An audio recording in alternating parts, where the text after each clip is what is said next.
Magandang umaga po sa ating lahat. Update po muna tayo dito sa dalawa nating bagyong binabantayan na si Francisco na nasa loob ng ating Philippine Area of Responsibility at itong si Tropical Storm Higos na inaasahan natin papasok bukas. Para dito sa bagyong si Francisco, nananatili pa rin naman ito sa typhoon category at huling namataan sa layong 275 kilometers east ng Basco, Batanes. May taglay na lakas na hangin na 155 kilometers per hour at pagbugso na umaabot ng 190 kilometers per hour. Ito'y kumikilos northward sa bilis na 10 kilometers per hour. Dahil dito kay Francisco, ito'y humihila ng southwest monsoon or habagat na nakakaapekto dito sa may Central at Southern Luzon pati na rin dito sa may Visayas. Habang palayo po itong si Bagyong Francisco ay nababawasan din yung epekto ng habagat dito sa ating bansa. Yung mga pag-ulan po natin nararanasan dito sa Metro Manila ngayon at yung karatig lugar po natin ay dulot po ito ng southwest monsoon. Inaasahan natin dulot ng habagat makakaranas ng mga kalat-kalat na pag-ulan dito sa may Metro Manila, Calabarzon, Mimaropa, Bicol Region, Western Visayas at Negros Island Region. Para naman dito sa bagyong si Higos, yung tropical storm sa labas ng ating PAR, ay magbibigay po tayo ng update mamaya. Dahil dito sa bagyong si Francisco, meron pa rin tayong tropical cyclone wind signal number 1 sa Batanes, northeastern portion ng Cagayan kasama na ang Babuyan Islands. Inaasahan po natin ang malalakas na bugso ng hangin at mga pag-ulan. Para naman sa ating forecast track dito sa bagyong si Francisco, mananatili ito bilang isang typhoon category dito sa loob ng ating PAR. Pero meron na po itong weakening trend hanggang na maging isang ganap na severe tropical storm paglabas po ng ating Philippine Area of Responsibility.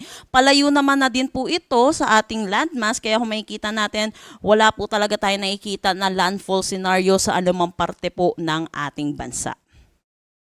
Para naman sa ating hangin na dulot nitong southwest monsoon at yung paligid nitong bagyong si Francisco, inaasahan natin ang malalakas na bugso ng hangin ngayong araw sa malaking bahagi ng Luzon, Visayas at ilang bahagi ng Mindanao. Bukas naman po, June 25, malaking bahagi pa rin ng Luzon ang makakaranas ng malalakas na bugso ng hangin, Panay Island, Negros Occidental at Northern Samar. Friday naman po, ito po ay dulot pa rin po ng southwest monsoon at ni Francisco. Dito ito sa may Batanes, Ilocos Norte, Apayao, Cagayan, Bataan, Bulacan, Metro Manila, Calabarzon, Aurora, Occidental Mindoro, Oriental Mindoro, Romblon, Marinduque at Bicol Region. Kung makikita po natin, base po dito, palhina po yung epekto ng southwest monsoon dito sa ating bansa. Para naman sa paulan or yung ulan na inaasahan natin dito sa ating bagyong si Francisco at yung southwest monsoon, inaasahan natin ng 50 to 100 millimeters of rain dito sa may Batanes at Cagayan. Dulot naman ng southwest monsoon sa Occidental Mindoro at Palawan. Pinapaalalahanan po natin mga kababayan po natin dahil po sa ganitong klase po ng mga pag-ulan, inaasahan po natin yung mataas na tsansa ng mga pagbaha at mga pagguho ng lupa. Magaling po natin makinig sa ating mga local government unit. Para naman bukas, ito po yung paglayo na po netong bagyong si Francisco, ay nababawasan na rin po yung epekto neto na hinggil sa paulan. Dito po sa Batanes, inaasahan pa rin naman po natin ang 50 to 100 millimeters of rain. At dito naman sa may Bataan at Occidental Mindoro ay dulot naman ito ng southwest monsoon.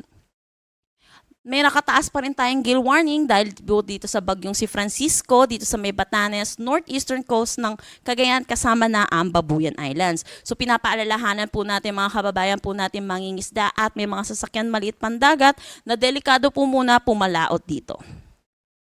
Para naman dito sa bagyong si Higos, natatawagin nating Gardo once na pumasok ng ating Philippine Area of Responsibility.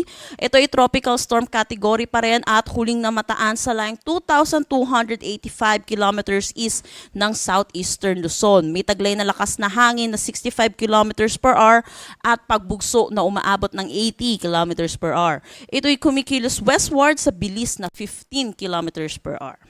Para naman sa ating forecast track dito sa bagyong tatawagin nating Gardo, papasok ito ng ating Philippine Area of Responsibility bukas at lalabas din naman pa Friday. Makikita natin masyado po itong malayo sa ating kalupaan at dito lang ito sa corner ng ating Philippine Area of Responsibility. Kaya hindi po natin inaasahan na magkakaroon po ito ng epekto hinggil sa mga paulan at hangin po.